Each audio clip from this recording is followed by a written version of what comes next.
తెలంగాణలో సంక్రాంతికి రైతు భరోసా ఇవ్వనున్నారు. 2.5 గంటల పాటు సమావేశమై చర్చించింది కేబినెట్ సబ్ కమిటీ.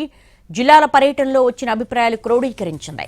అయితే విధి విధానాలు ఇంకా పూర్తిగా కొలిక్కి రాలేదు. ఐటీ చెల్లించే వారికి రైతు భరోసా ఇవ్వాలా లేదా అన్నదానిపై చర్చించారు. రైతు భరోసాకు పరిమితి పెట్టాలా లేదా అన్న అంశంపై కూడా చర్చించింది సబ్ కమిటీ. 2.5 గంటల పాటు సుదీర్ఘంగా కొనసాగింది కేబినెట్ సబ్ కమిటీ భేటీ. జిల్లాల పర్యటనలో వచ్చిన అభిప్రాయాలు క్రోడీకరించింది కమిటీ.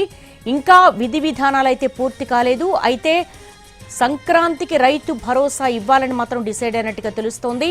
ఈ 2.5 గంటల పాటు సమావేశమైనటువంటి కేబినెట్ సమావేశానికి సంబంధించి అనేక అభిప్రాయాలను క్రోడీకరించారు.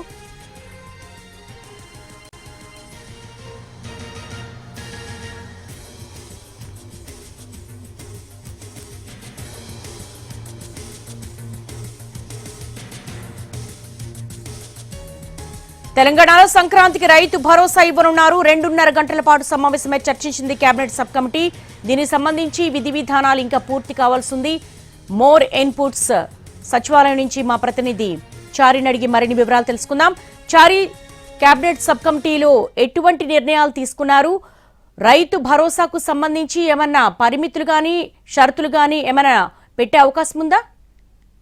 సంక్రాంతి పండగకి రైతుల ఖాతాలో రైతు భరోసా వేస్తామని చెప్పేసి ఇప్పటికే సీఎం రేవంత్ రెడ్డి ప్రకటించారు. అందుకు అనుగుణంగా ఈ రైతు భరోసా ఎవరికి ఇవ్వాలి, నిబంధనలు ఎలా ఉండాలి, విధి విధానాల ఖరారుకు సంబంధించినటువంటి అంశాలన్నిటి మీద కూడా సబ్ కమిటీని వేశారు. డిప్యూటీ సీఎం బట్టి విక్రమార్క అధ్యక్షతన ఈ సబ్ కమిటీ ఉంది. ఈ సబ్ కమిటీ సచివాలయంలో ఇవాళ 2.5 గంటల పాటు భేటీ అయింది. డిప్యూటీ సీఎం బట్టి విక్రమార్క, అలాగే పొంగులేటి శ్రీనివాసరెడ్డి, తుమ్మల నాగేశ్వరరావు, మంత్రి శ్రీధర్బాబు, ఈ నలుగురుతో పాటుగా వ్యవసాయ శాఖకు సంబంధించినటువంటి అధికారులంతా కూడా ఈ సమావేశానికి హాజరయ్యారు. ప్రధానంగా ఈరోజు విధి విధానాలకు సంబంధించి కొంత కొలిక్కి వస్తుంది అనేటువంటి ఆశాభావంతో ఉండే, కానీ అనేక రకాల అభిప్రాయాలు, విస్తృతమైనటువంటి చర్చ జరిగిన తర్వాత ఇప్పటివరకు ఈ విధి విధానాలు కొలిక్కి రాలేదు.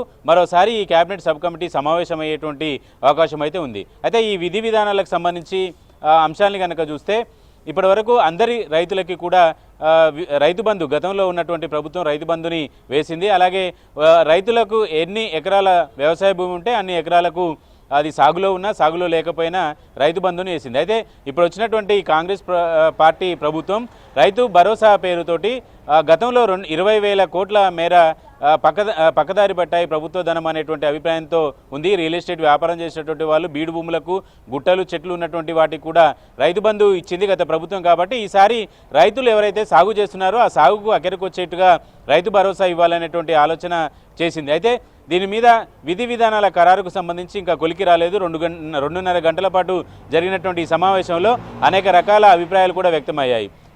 ఐటీ చెల్లించే వాళ్లకు రైతు భరోసా ఇవ్వాలా లేదా, అలాగే ఎన్ని ఎకరాల పరిధి ఏమైనా పెట్టాలనేటువంటి అంశాలన్నిటి మీద కూడా చర్చ జరిగింది. ఈ నేపథ్యంలో విస్తృతమైనటువంటి అభిప్రాయాలు సేకరించిన తర్వాత విధి విధానాలు ఖరారు చేయాలనేటువంటి ఆలోచనకి ప్రభుత్వం వచ్చినట్టు